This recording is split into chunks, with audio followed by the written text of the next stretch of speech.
Good morning बेटा।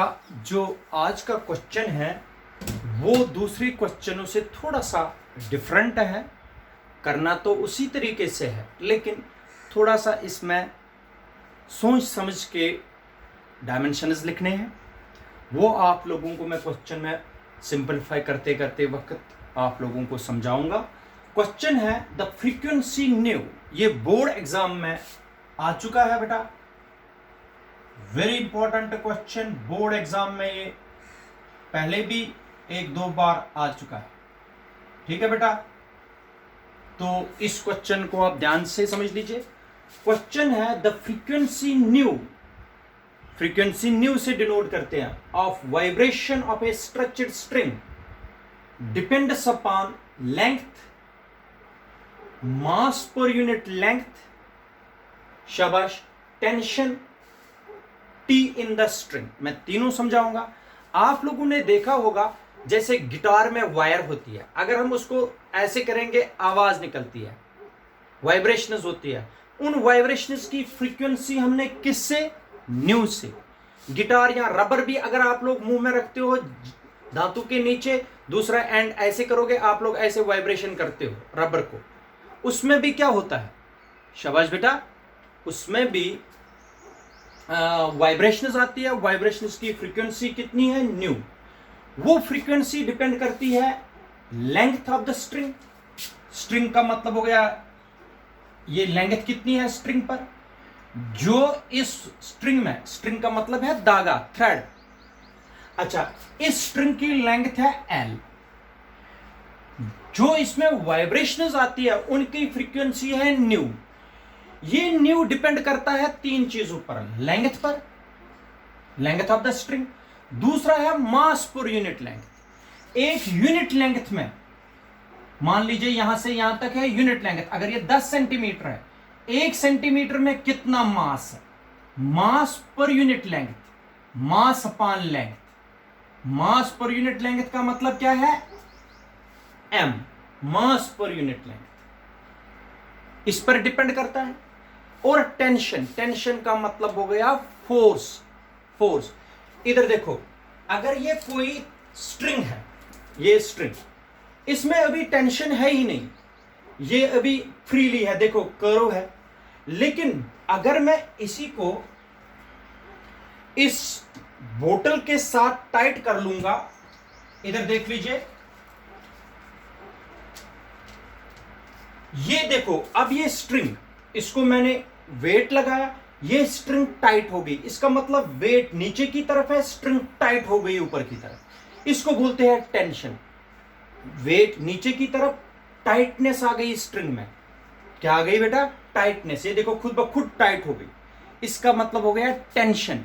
Tension actual में force होता है। जैसे आप लोगों ने एक एंड से मुंह में रख दिया, दूसरे एंड से खींच लिया इसको, इसमें टेंशन आ गया। टेंशन का मतलब हो गया टाइटनेस। नहीं खींचेंगे तो ऐसे रहेगी, टाइटनेस को टेंशन बोलते हैं, ठीक है।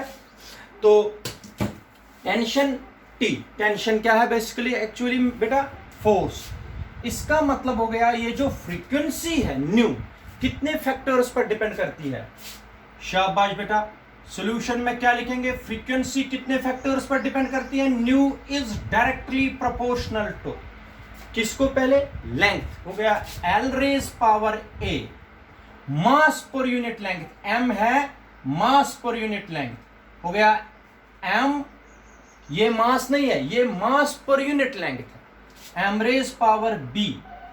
और टी, टी रेज पावर सी, ये टेंशन है। टेंशन का मतलब हो गया फोर्स। ये मैं अभी आप लोगों को आगे पढ़ाऊंगा, ठीक है।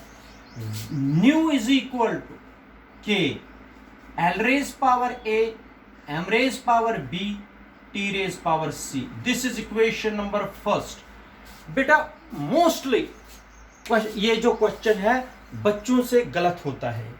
एग्जाम में बच्चे इसको ठीक तरह से नहीं कर पाते हैं क्योंकि उनको थोड़ा सा इसमें डाउट रहता है। वो डाउट मैं अभी आप लोगों को क्लियर कराऊंगा। शाबाश बेटा, ये हो गया स्टेप नंबर फर्स्ट। अच्छा, इसमें क्या है कि where k is dimensionless constant, कल की तरह, शाबाश, dimensionless constant। आपको ये डायमेंशंस देने आ गए तो क्वेश्चन सिंप्लीफाई हो जाएगा, शाबाश। Step second, taking dimensions, taking dimensions अच्छी तरीके से समझ लीजिए। Dimensional formula of frequency, new, new क्या है? फ्रीक्वेंसी, फ्रीक्वेंसी की डायमेंशनल फॉर्मूला सबको पता है, m होता है 0, l होता है 0, t होता है -1, क्योंकि ये रेसिप्रोकल है टाइम पीरियड का फ्रीक्वेंसी, ठीक है। अब डायमेंशनल फॉर्मूला ऑफ लेंथ हो गया L1, length. Dimensional formula of m, इधर देखो बेटा, मोस्टली बच्चे यहां पर ही गलती करते हैं, वो सिंपली लिखते हैं m1 इसका, मगर m क्या है? Basically mass upon length. m है बेटा मास upon length, mass per unit length है ये, बच्चे यहां पर ही गलती करते हैं। m क्या दिया है? Mass per unit length. Mass per unit length का मतलब मास अपॉन लेंथ। अगर मास अपॉन लेंथ है तो डायमेंशनल फॉर्मूला यहां पर आएगी m1 अपॉन L1। ये इंपॉर्टेंट पॉइंट है बेटा, यहां पर ही बच्चे गलती करते हैं, वो यहां पर m1 देते हैं, उनकी फॉर्मूला कभी भी करेक्ट नहीं निकलती है। m दिया है mass per unit length, mass upon length, तो m1 upon L1 which is equal to, शाबाश बेटा, m1 L-1। क्लियर बेटा? ये आ गया है इसका। तो dimensional formula of tension, T, T tension है बेटा, टेंशन का मतलब है फोर्स। कितना है फोर्स का? शाबाश, फोर्स का होता है m1 L1 T-2। आ गए सारे डायमेंशंस। जब सारे डायमेंशंस आ गए तो इक्वेशन फर्स्ट बिकम्स, शाबाश, equation first becomes. Step third, equation first becomes, बता दीजिए, शाबाश। Equation first, nu is, nu की dimensional formula m0 L0 T-1, ठीक। के तो डायमेंशन लेस है L की, लेंथ की, L1 raise power A। M की dimensional formula mass per unit length हो गया m1 L-1 raise power B, ठीक। अब कौन सा रह गया? T है टेंशन, टाइम नहीं है ये, आप लोग टाइम की डायमेंशनल फॉर्मूला दोगे तो गलत।